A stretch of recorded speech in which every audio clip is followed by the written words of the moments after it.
make sure to give my dad a 5-star review. Make sure to like and subscribe to his YouTube. Thank you for listening and enjoy the show. What if we just called God God? How far would that go? Well, let's just start there. How far would that go to ending misogyny within the Christian church and within the Christian religion? It's just a thought, And why would anyone be opposed to that? Then we have to investigate, why there would be an opposition to that, because we've been told God is male. God talks to us all the time. It is quiet, peaceful. Hi there, Faithful Politics listeners and viewers. If you're watching us on YouTube, thanks for joining us again for another episode of Faithful Politics. I'm Josh Bertram. I am your faithful host, and I have, as always, our political host, Will. It's good to see you, Will. Hey, Josh. Well, you have really good taste in co-host. So, yeah. Indeed. I appreciate that. I would agree. And you as well. So thank you for your great taste in co-host. And we're excited for you guys to be here. Hey, don't forget to like and subscribe. Hit the notification bell. Share this with friends. We try to get really good content out there. Thought-provoking, deep conversation starters. So we want you guys to be blessed by this and to use it. So make sure that you share it and also leave comments. We try to read them all. We can't respond to them all, but we try to read them all, and we appreciate getting your feedback. And today we have a very special guest, Regina Cates.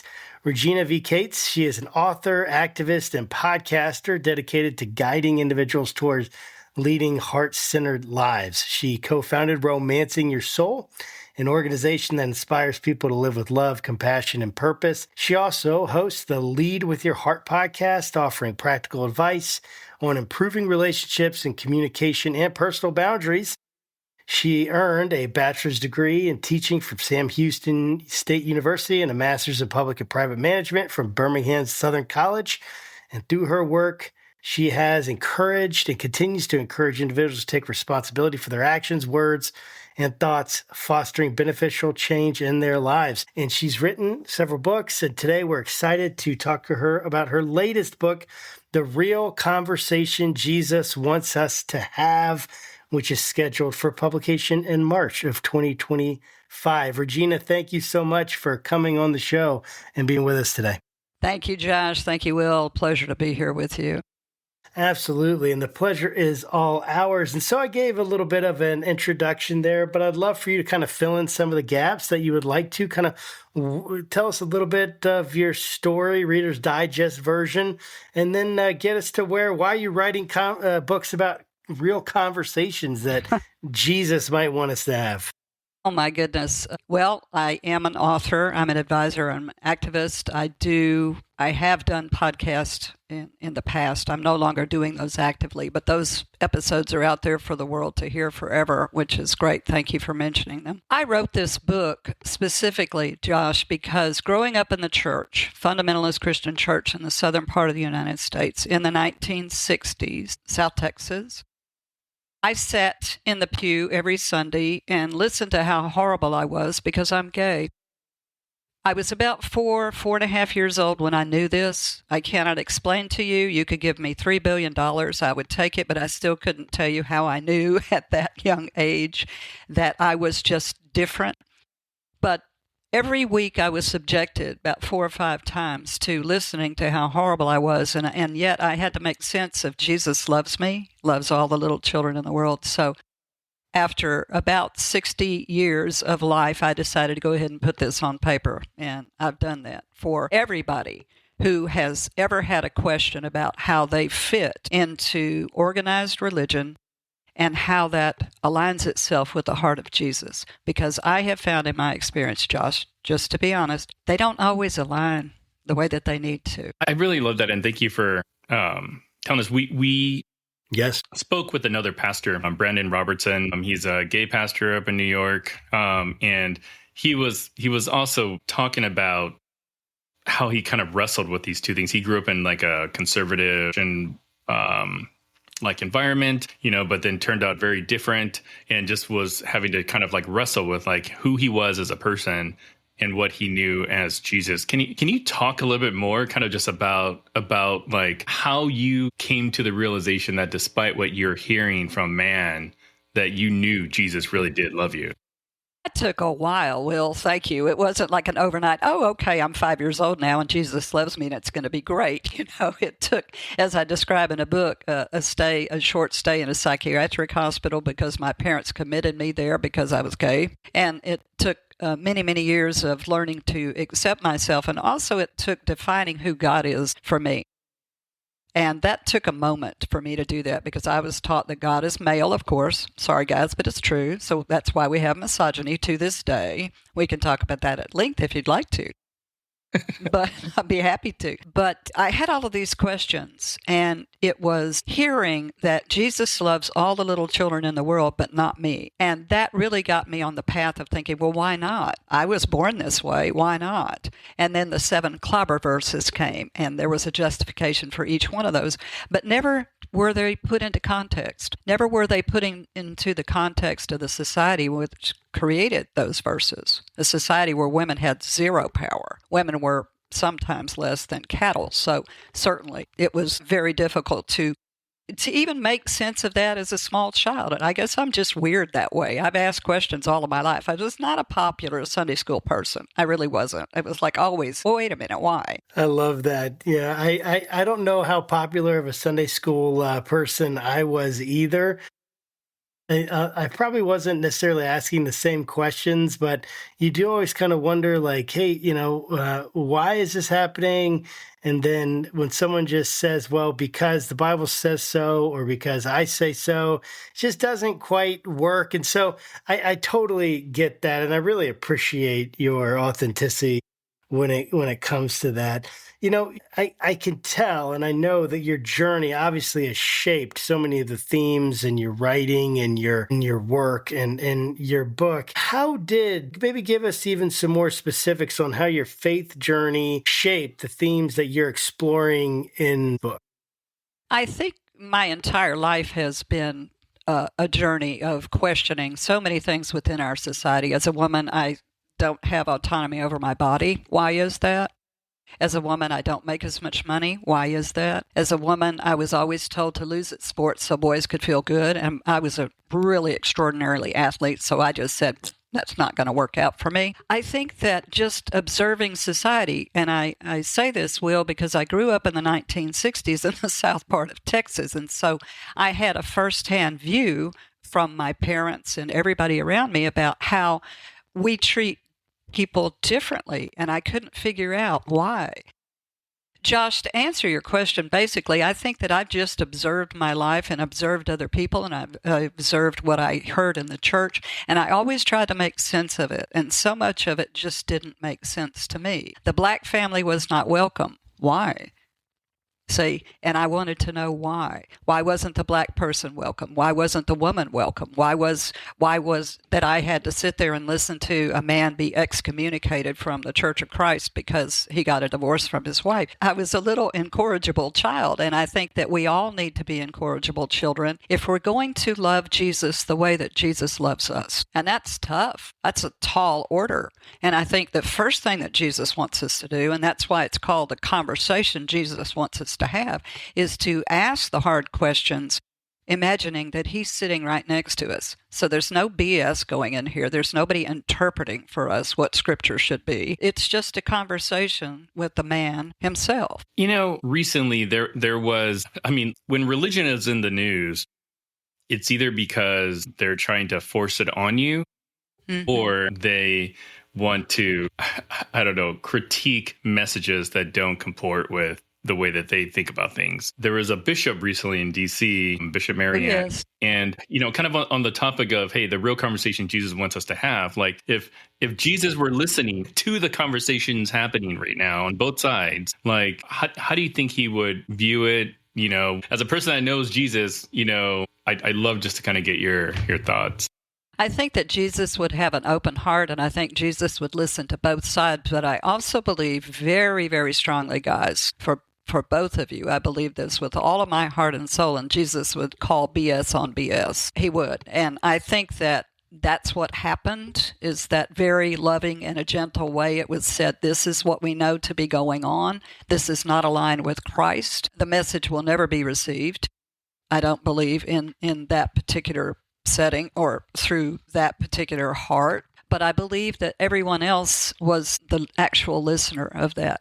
And so I believe that Jesus would say, we have to talk about the hard things and we have to listen to one another. We have different ideas about how society is supposed to run, but they all should, in my humble viewpoint, align with what Jesus would do, and that's taking care of women, children, orphans, the marginalized, those in prison, looking at our system, our justice system, looking at why we still have misogyny. That's a big one for me. Looking at why we have sexual abuse and why that's okay. So I touch on these topics in the book. I am not saying that I know all of the answers, but what I do know with all of my heart is that Jesus was love. Jesus wants us to love our neighbor as ourselves. And unless we listen to the experiences of those people who are alike us and different from us, we cannot come to that love place. I do not know what it's like to be a black person. And for me, as a white person, to say that I do is, I don't believe aligned with Jesus. But I want to hear your story, and I want you to inform me. I want to know your truth. Just like as a gay woman, you have no clue what it's like. You also, guys, don't know what it's like to be a woman. So I'll be happy to inform you, and you can tell me about your experience, and together we can come to a common ground. I think that's what love does. Yeah. I do live with a woman. Does that give me like any credit? It does, Will. It does. And I think that's fantastic. That's great. And still, you will never know what it's like, just like we will never know what it's like to be a guy. We just won't. We just won't. You said something that I want to get back to, which I thought was a bit of a profound observation where, obviously we're talking about Trump and Bishop. Her message to Trump, I think you're right. I think he's got a pretty hard heart, not really going to find its way in there. I could be wrong. Jesus can do all kinds of things. You also mentioned that the message, though, is almost like how far that message has spread, seems like that's kind of the real story here, because, like in just a short amount of time, this bishop became viral. I think she was on The View or something like that, and it's just like only in the 21st century can a person of the cloth get a message out like that to so many people. I don't know if you could just speak on that for a second. Well, it's true. But if you think about it, with our well-connected world, any of us can get a message out, which what you're doing, I think what you two are doing is fantastic. It's great labor of love. It is. So I think that the audience, although we think that's for one or two or three, it's really for the world. And I think that her bravery was fantastic.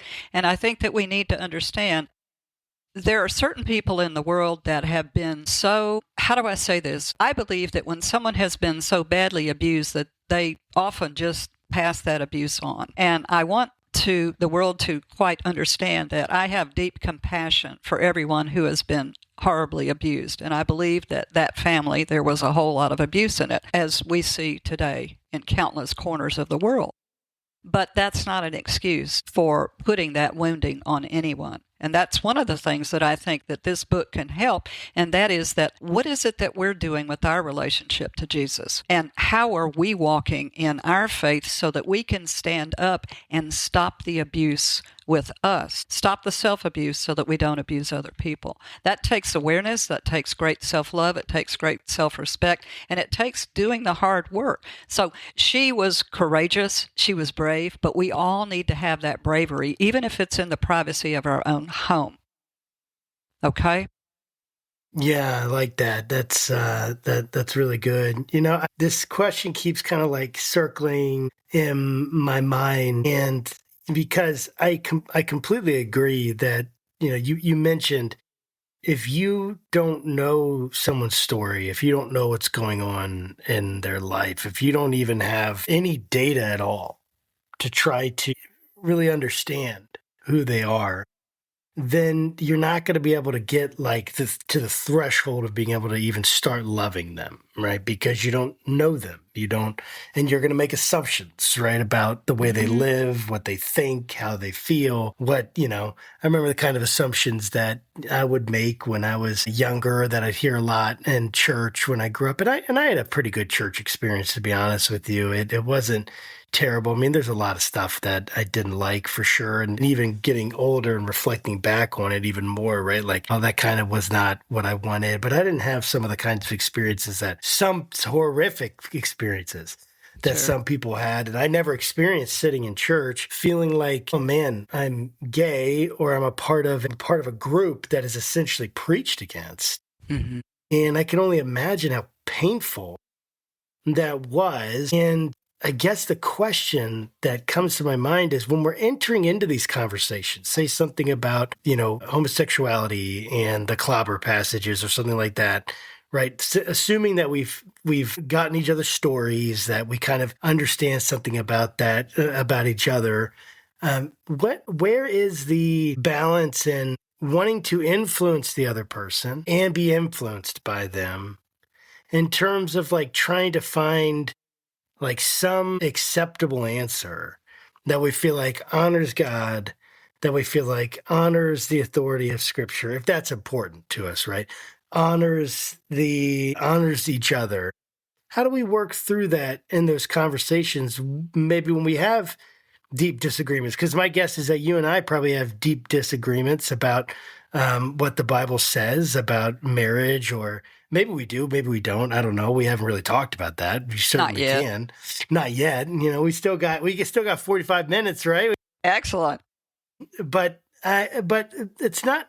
My point is not to say, hey, I want to have a big, in-depth debate about position A, position B in the Bible on marriage or homosexuality or misogyny or any of these things that we have mentioned so far, but more like where, in this particular question, where is that balance of, hey, I want Regina to influence me and I want to influence Regina.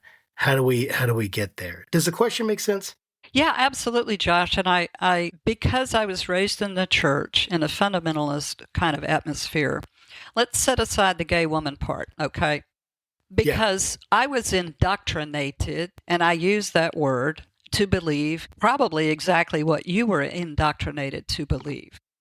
Right. Where I think we might find common ground and be able to discuss some of these topics with those people that we disagree with, or those people that think they want to point the finger of blame because I'm the other, is that we need to get on the same page about who wrote the Bible, what those verses mean to the ancient society that wrote them. For sure. What is the scholarship on that?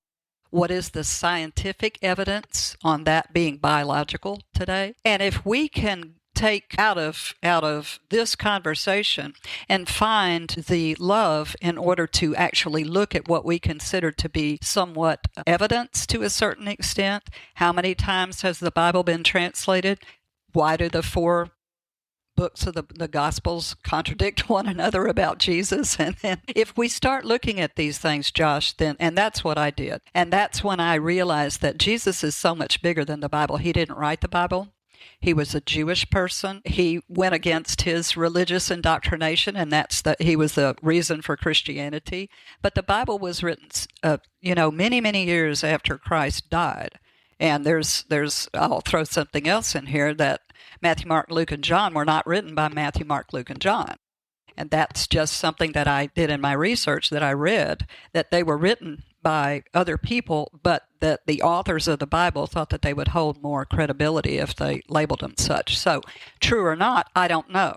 But what I do know is that it opens a question for the legitimacy of the entire work being the Word of God and the edict of God, okay? Because when you're gay and you're raised with those 7 clobber verses, and you find out, if you find out the historical facts around why those verses were in there, then it becomes, I need to look at everything that I was indoctrinated to believe through the sense of love, compassion, integrity, Jesus's heart. I hope that makes sense.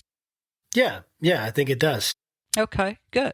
Yeah, and I appreciate you doing that. Kind of like we spoke with Mark Charles a couple years ago. He's a Native American activist, wrote a really terrific book, and about manifest destiny, doctrine discovery stuff. Anyways, he was a Christian, and he mentioned that he was going to. I think the word he used was like interrogate his faith. Oh, that's perfect. I love it. Because that's great. Because he was sort of like giving us kind of the history of why he believes what he believes. He's like, I believe because, my parents and my parents' parents were on a native reservation, or it was like, something indoctrination kind of thing, and it just long history of that in his lineage. And he's like, is that why I'm a Christian? And I love that too, because I'm like, we should all do that, we should find someone that knows a lot about the Bible, ask them really tough questions, and fact check everything they told us. Well, if I could interject here, I think that we need to go beyond the Bible, okay? Because if you continue to do the same thing over and over, then we're going to validate everything we believe through this one particular thing. If you open yourself up, and this is what I try to get us to do in this particular book, and that is open ourselves up to the bigger picture. What did Jesus stand for? What is it that we really know about him? Because there's so much that we don't know. But what do we really know? Love your neighbor as yourself. What if we just boil it down to that? What if we just define what that means? That means Josh and I have a very wonderful, respectful conversation. He now has a very good gay friend, and I have a Republican friend. See, so we have that. Everyone wins. Everybody wins. And that's exactly what I think Jesus would want us to do, is try to create win-win. The problem comes when we are supporting abuse of the other, because we have to remember Christ was scapegoated. Christ died as a scapegoat. And so we're still in this organized religion way of thinking, pointing the finger of blame at somebody. It's my fault. It's women's fault. We don't make good decisions over our own body, blah, blah, blah. Whatever it is, there seems to be some excuse. And these things are created. I mean, we've got Christian nationalism today. We also have the new apostolic reformation. We have all of these things that are very interesting, but I don't believe in my research anywhere close to align with Christ. It's God, but what is God? Who are we to say who God is? I mean, I'm serious. We're told who God is in the Bible. But if you look at all faiths in the world, every single one of them has do unto others as you would have them do unto you. And that's the foundation of every single major world religion. And so something, whatever that creative force is, gave the same message to everybody. And we have twisted that to form whatever it is that we want it to be. So for me, well, I would put the Bible aside and I would have Jesus next to us instead. Okay? Yeah, I think that's a good plan. We should all just do that. Well, and it's hard to do because when you're indoctrinated into a child in India is Hindu, a child in another country is indoctrinated into their religion, and so you've been given this set of rules and regulations, and if you go against those, then you're sinning and you're committing blasphemy and all of these other things. Why does that make you want to question even more? Because someone's trying to control a message. I want to tell you this, guys. I believe this is correct, that until the 1500s, it was illegal to have your own copy of the Bible. You were punished by death if you had it. What does that tell you? Somebody else wants you to know exactly what you're supposed to believe. And so when you grow up gay, you're thinking, wow, this is a lot of stuff, we need to look at all of this stuff. Why don't we boil it down? And that's what I've tried to do in this book, is just get us to ask questions about our faith, what we believe God is. I was going to say, so in Anthea Butler's book, we were fortunate enough to have her on the show. She wrote a book called White Evangelical Racism, I think. Oh man, I'm drawing a blank. But anyways, in the book, she talks about the Negro Bible, which was a Bible that was given to some slaves that had passages omitted. So then you have to ask yourself, like, why would they have to omit those passages? Like, what about those? What about that part of the Bible makes it so dangerous? But I want to ask you though, just a question about fellowshipping with Jesus.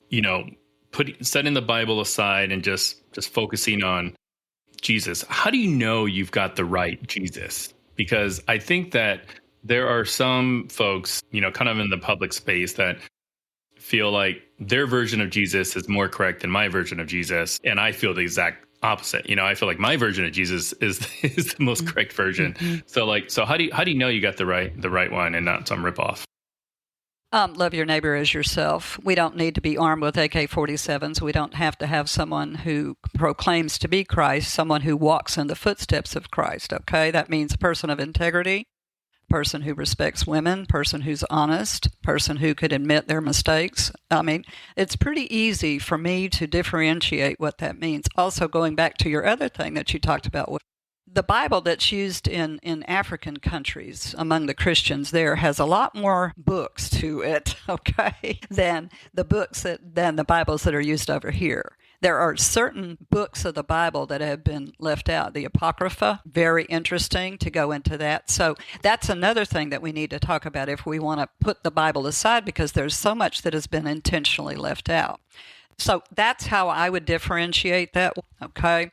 Jesus stood up for women. We can look at the woman at the well. We can look at Mary Magdalene. We can look at that. So I don't believe that you can create your own version of Jesus. If you do, then that needs to be aligned with the highest integrity that we can think of. Does that make sense?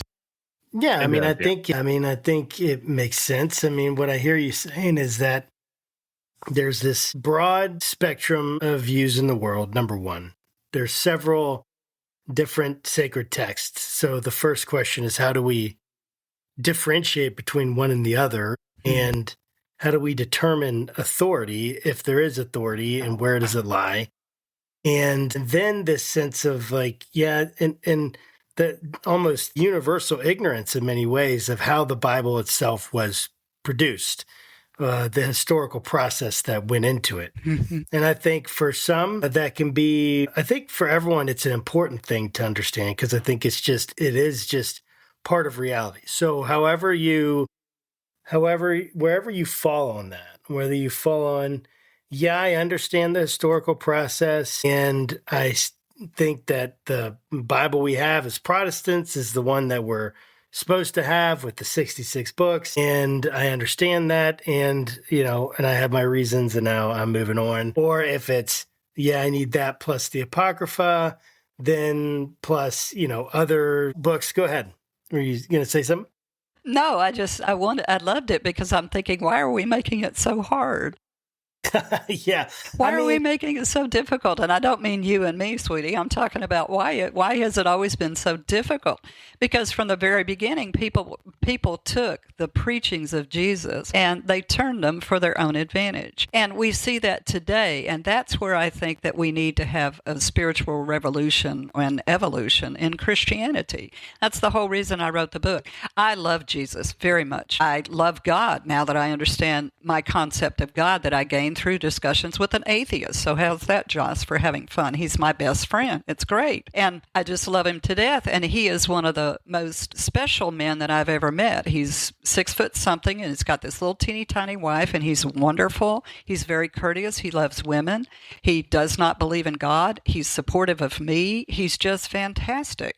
He's what I think all men should be. That's just I'm spoiled. There you have it. But it was through conversation with him, Josh, that I developed this deep understanding of what God is to me, and that is an original creative source. And human beings have tried to put it into form, and they have worshiped that form. And I think that we need to be living the message that makes it very easy. Treat your neighbor as you want to be treated. Love your neighbor as you want to be loved. Do unto others as you would have them do unto you.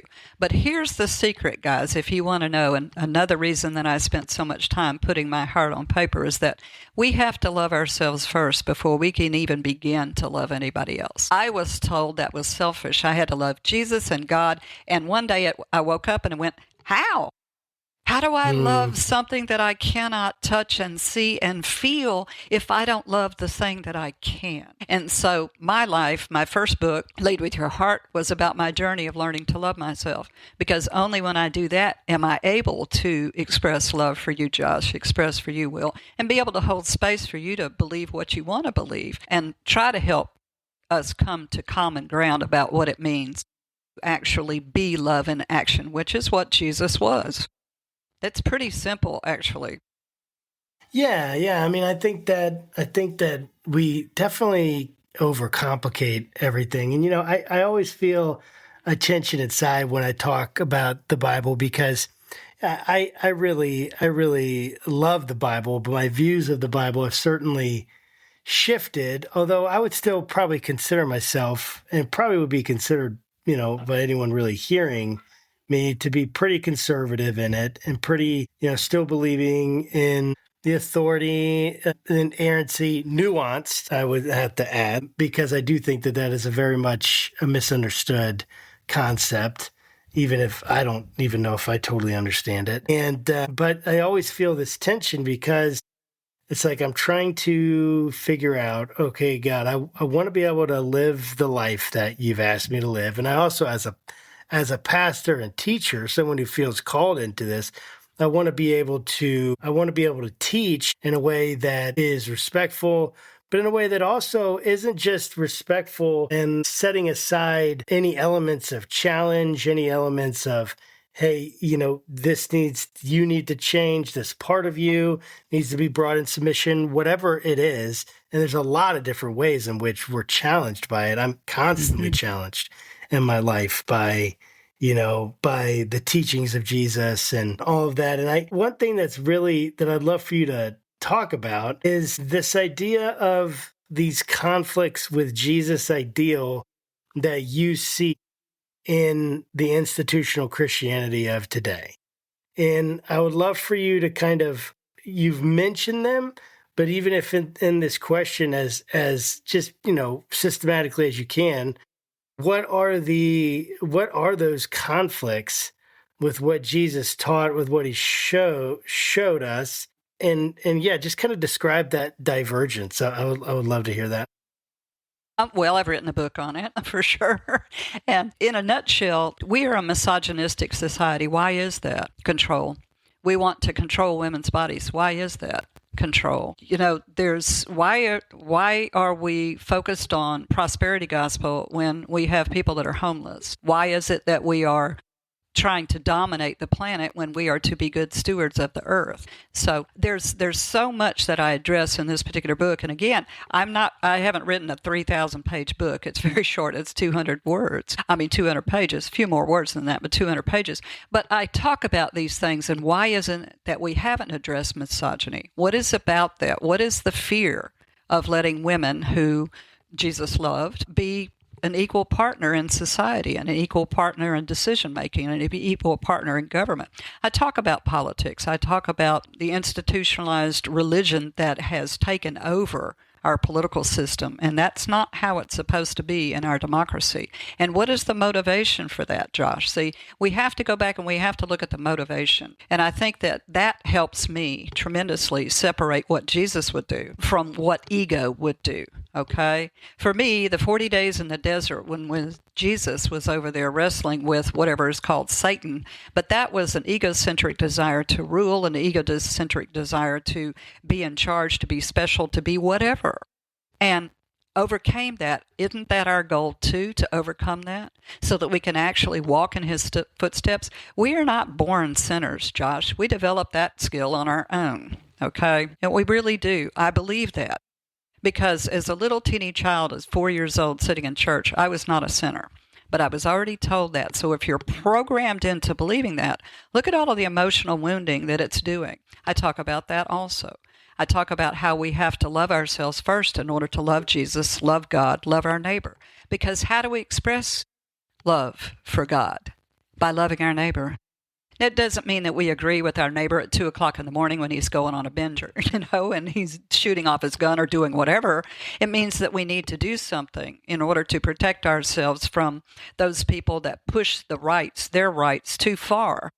Because if I'm the only person that is suffering, then there's something wrong. You see what I mean? If many of us are suffering, then there's really something wrong with our society and what we are taught to believe. Politics is not a spectator sport. Jesus was very into standing up for what was right. He bucked against authority. But today we are not informed at the same level. That's why what y'all are doing is so very important, because we can have whoever say whatever and make whatever up that they want to, and all of a sudden Duck Dynasty is Christ. And people believe that. Or people believe they go to Flashpoint, and they believe all of these so-called prophets in this NAR movement that I mentioned just a little while ago. Well, I think God speaks to us in real time, but I also believe that God is aligned with love. So if you're going to want to domineer somebody or blame somebody for all of your problems, then I think there's a problem with that. Does that make sense? That's basically the book in a nutshell. We could go on and on and on and on. I suggest people get it because it really does. I've done the hard work for you, Josh. I've asked all of the hard questions that we need to in our modern day society. What is free speech? Does that mean that you can ruin my reputation based on absolutely nothing? No, that's not what that means. We need to get on the same page about what the Constitution actually says about what it means, the First Amendment and the Second Amendment. Free speech doesn't mean free of consequences. Well, apparently it does, though, doesn't it? Okay? And so that's where people push it too far. So I ask us to ask these questions because the whole point of this, guys, is to walk in the footsteps of Jesus the best that we possibly can. We're never going to be perfect, but we can get very proficient at it. But we have to constantly self-assess. Was I mad at that driver because they cut me off? Why? Maybe that driver has to go to the hospital. His wife is having a baby. I don't know. Maybe. Yeah. Well, what I would tell that driver is just have the baby at home like we did. So much cheaper. So much cheaper. Yes. Understand? Well, if you can stop him down the road and tell him to, and great. That'll be one of your wonderfully, bonding conversations that Josh was talking about. Yeah, so I'm curious, for a person that really wants to know the heart of Jesus, mm-hmm. Would you just say the four Gospels where, the red letter type of Jesus' writings is the only place that we can learn about him, or is there another place? I know you mentioned some potential issues you had with the way the Bible was written and who was written by and so on and so forth. But I'm curious, is there a different way to know Jesus than just the Gospels?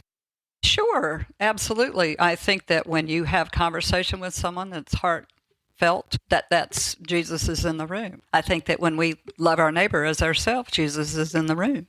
I do. I want to tell you a story, guys. I go to this restaurant over here. I haven't lived where I live now for very long. And I go to the restaurant and I get some food. I never stay. I never really dine in. Every single time I walk in there, everybody wants to hug me. Why? Because I'm older? Okay, that's sweet. That's really nice. But I don't think that's it. I think it's because I walk in and I treat everybody the way that I want to be treated. I'm not perfect. Oh my goodness, I'm not perfect. Please understand that. But I really, truly try to live that way because I think we can make it that simple. I really do. I think there's so many things about Jesus that we will never, ever know. I think so. And I think we've been told who he is. So I believe reading the red letter are fine. That's great. But understand that if you take the very best of this beautiful work, Josh, the very best of it, and just cut away all of the other stuff, and understand that Jesus is the reason for Christianity. If we take Jesus out of Christianity, then I think he's going to want his name removed from it. And so if you really do, if you take one book of science and you put it over here and it was written in the 1800s and you want us to go by that today, then I think that we have a problem. And that's what I'm saying with deep respect and understanding that we need to up our game here a little bit, kids. We need to up it. We need to come fast forward 2,000 and something years to the present. Take what was written and build upon the very best parts. But don't let that be the only influence. And don't let that be the person who's standing up there telling you their interpretation of something. You need to get in, you need to research, you need to dive in, and you need to be a participant in your own faith journey. Yeah, I think that's really good advice. And I love for you to give me some advice on something that I contend with, that I'm sure that a lot of folks listening or watching this also probably contend with. You are going to the Bible, you're praying to try to figure out like a particular situation or decision. You feel like God telling you, yeah, you should do X. And you're like, I don't want to do X. And he's like, but you got to do X. And I'm like, she's like, we just hit on that again too, didn't we? Wow. Okay. The root of misogyny. Let's label God male. Did I use the yes, you male? did, sweetheart. See, it just happens naturally. Mm-hmm. Yeah.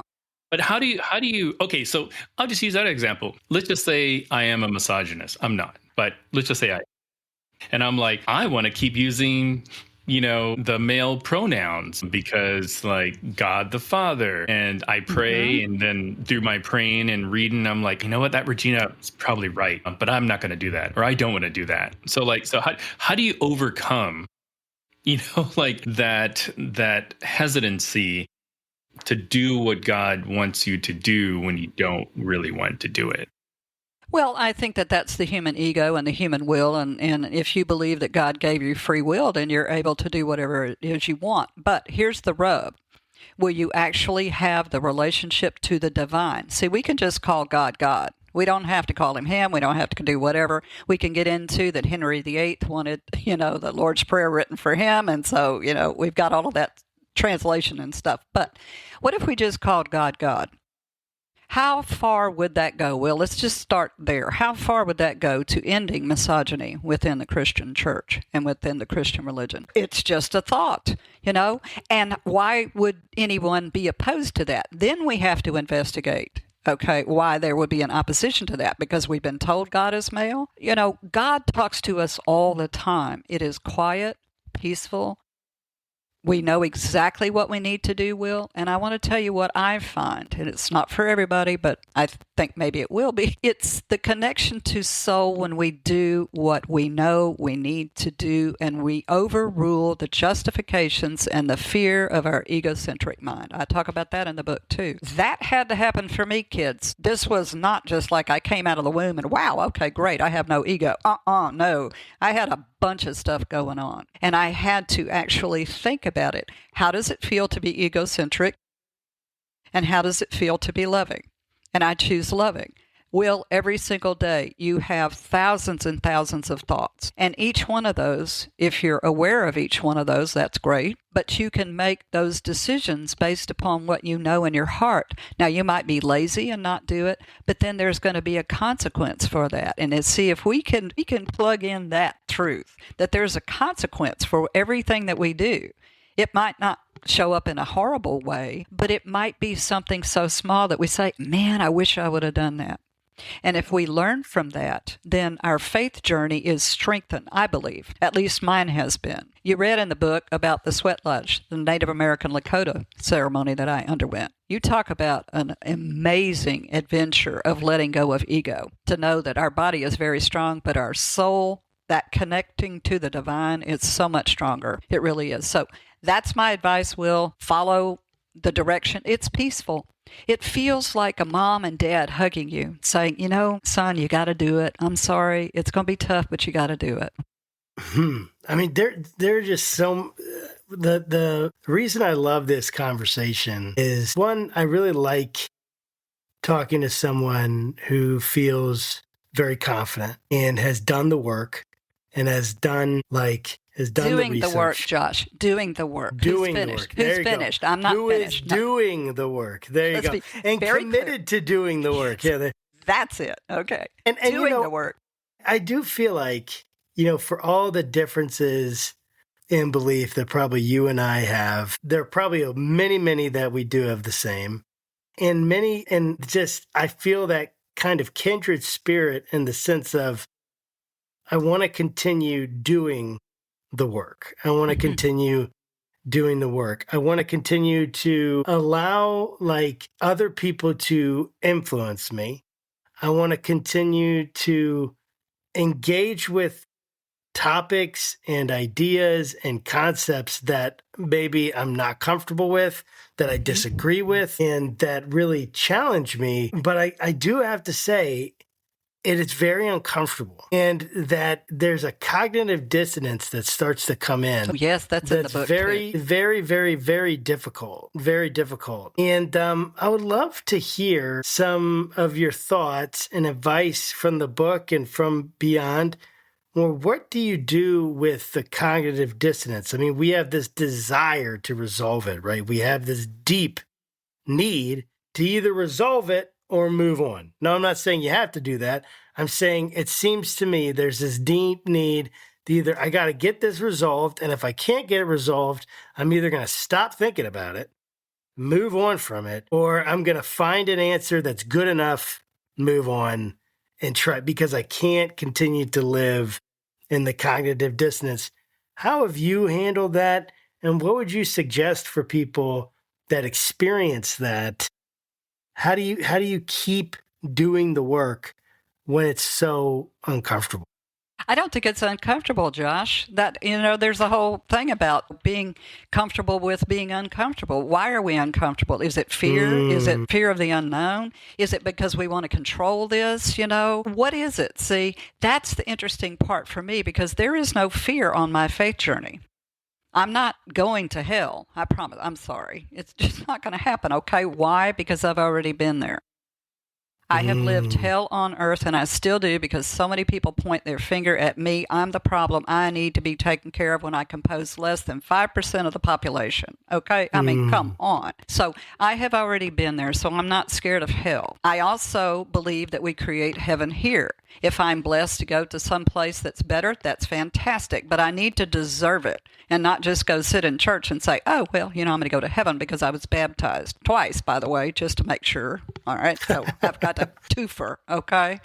But, I don't believe it's hard. Everything's hard when we tell ourselves that it's hard.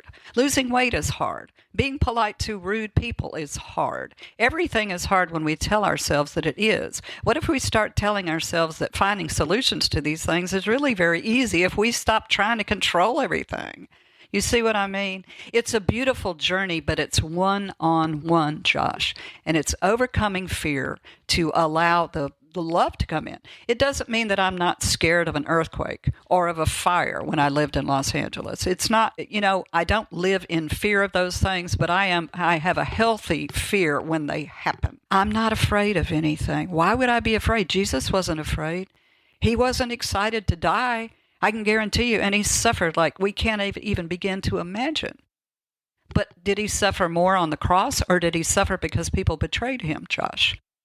Did they twist his message for their own use? Is he suffering now because of that? See, those are the things that they don't keep me awake at night, but I'm not scared to find the answers to those. And I think it all goes back to love, but we have to know what love is. We really do. I don't think it's hard. I don't. I think it's a beautiful journey of self-discovery, of how we are more similar than different, how we do have the exact same goal, and that is to live aligned with whatever that power is that is so magnificently beautiful. Look, we're surrounded by it. We've been so blessed, and yet we just complain all the time, and we shouldn't. We are so blessed. Yeah, I appreciate that. That. It is hard for me, but I really appreciate what you're saying. Josh, I'm like, okay, how do I That's okay. metabolize some of this? Well, it's about control. It really is. And whenever you've got my number, just call me. We'll have our own private conversation. It's great. I'll be happy to, because there's no reason I'd be to happy fear. to as well. It is, it is not about that. We have so much division, and we have so much division with other people because we have so much division within our own self.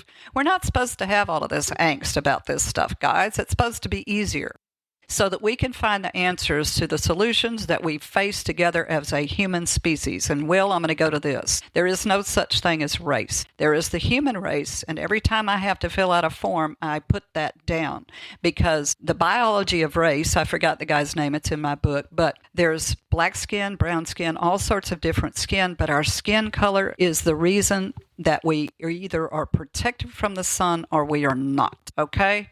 But it is not a racial classification. What if we go to the historical evidence that Jesus came from a country where the skin is dark. How would that change the relationships that we have with our black and brown brothers and sisters? Wow, I talk about that in the book too. So this is real. It's like going to be so much fun for so many people, Josh. And I want it to be fun because it's not supposed to be confrontational. That's why you take it in the privacy of your own home or in your study group or your Bible group, and you ask these questions of one another, and it's not to beat each other up. It's to say, well, that's interesting. I never thought about that before. And we could get into something else, but I'm going to be polite, okay? So we're not going to do that.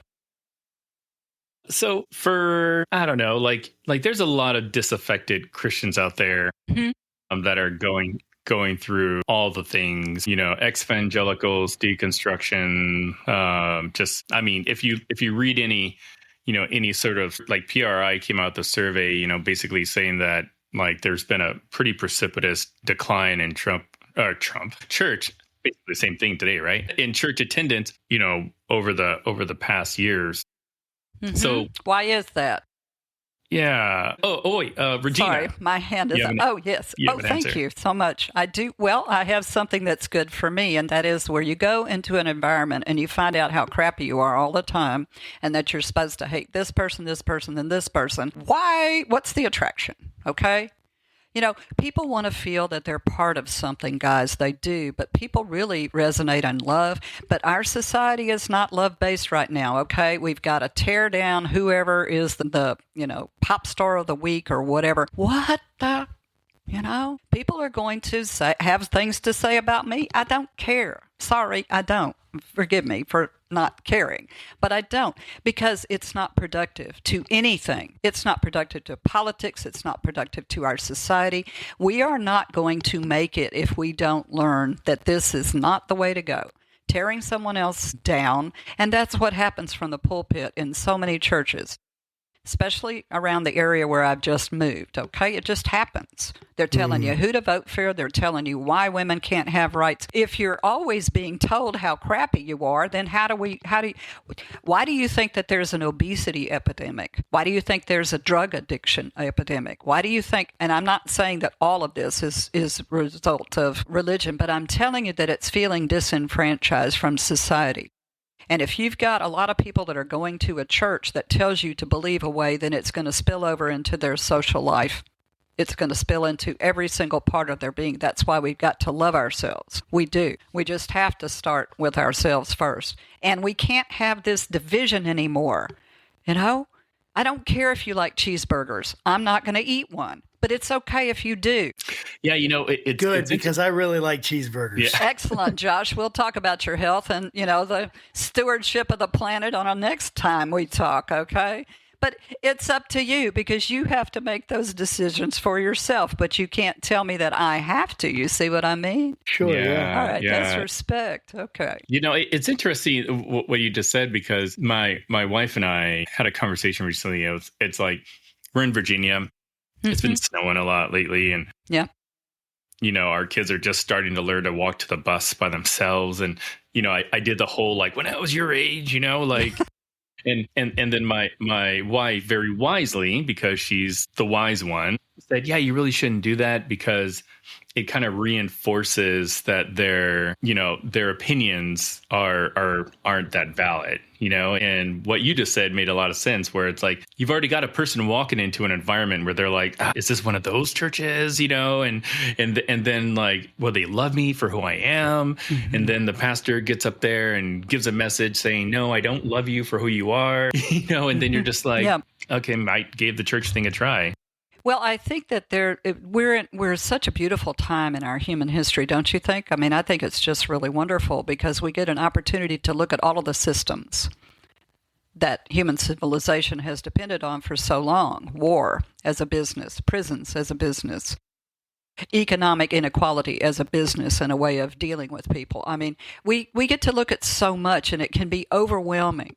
But if we just take the thing that we can have influence on, and that's that, our behavior, our attitudes, what questions do we need to ask ourselves about our relationships, about what we're modeling for our children, why we don't have sensible gun laws, why we allow just things about our society as something that is safe. My father's 101 years old. I was adopted adopted, and he is still alive. My adopted dad is still alive. My mother passed away in August, but my dad's a member. He was a member of the NRA. He was, but he also believes in safety for everybody. Why can't we have that kind of conversation? Why does it have to be this or that? Why can't we come to the middle ground? I think that takes a willingness to be flexible. I think, Josh, it requires letting go of fear of control. I think it requires a lot of, I'm going to say it, surrender and vulnerability. And I think that as a woman, maybe that's easier for me. Yes, surrender. Isn't that wonderful for our faith? Surrender. It is. Surrender to something that's greater than ourselves. And we can feel it when it's okay. We can feel it when it's right. We can also feel it when it feels self-centered, controlling, demanding, whatever. So that's what I think about that, Will. I think that you're doing a great job, but I don't know how you can be a parent. I have no idea today. I really don't. I really don't.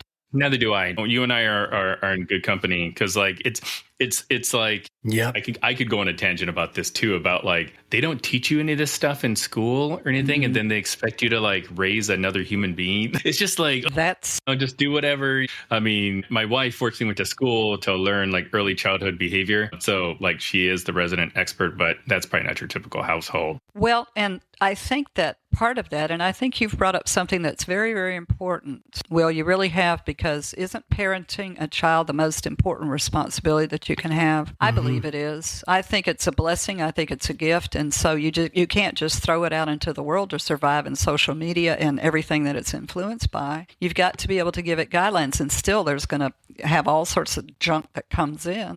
But if they have that foundation of love and respect and understanding, certainly in the first 5 to 7 years, I think you will have done a really great job. I do. I think that's very important. I need that kind of affirmation in my life. So thank you for saying that. I don't know if I'm actually even a good adult, because I still don't know what a 401k is. So, pray for me. But Regina, how can people, get a hold of your book, follow what you're doing, like give us all the socials and all the places you want them to buy your book at? Well, I'm on Facebook, Regina V. Cates. I'm on Instagram, Regina V. Cates, and that's spelled Cates. My book is The Real Conversation Jesus Wants Us to Have, A Call to Bravery, Peace, and Love. It will be available March 4th. It's available on Amazon, Barnes & Noble, anywhere that you get books. My website is Regina V. Cates. I plan on sticking around for a long time. Thank you, whatever that time is, to facilitate these conversations in a safe environment. I'm not trying to make people wrong. I'm trying to ask the questions that we might come together and saying, well, that was weird. Okay. Yeah. Well, that's it. Thank you so much for coming by. This was a pleasure speaking with you. This was a lot of fun. And hopefully maybe we can do it again sometime. So thank you for joining us. And thank you to our audience for stopping by and hanging out with us. And remember, as always, keep your conversations not right or left, but up. And we'll see you next time. Take care. Thanks, guys. Hey there, Josh Bertram here, faithful host of the Faithful Politics Podcast. I want to let you know about a compelling new spinoff, the Faith Roundtable, where I'll be interviewing top faith leaders, theologians, and scholars to unpack the pressing issues that are shaping the church in America today. We'll dive into topics like faith in public life, social justice, and how we can engage our communities more effectively. Make sure you don't miss any of our enlightening conversations by subscribing to it on our YouTube channel. Join me at the Faith Roundtable, where deep discussion meets thoughtful insight.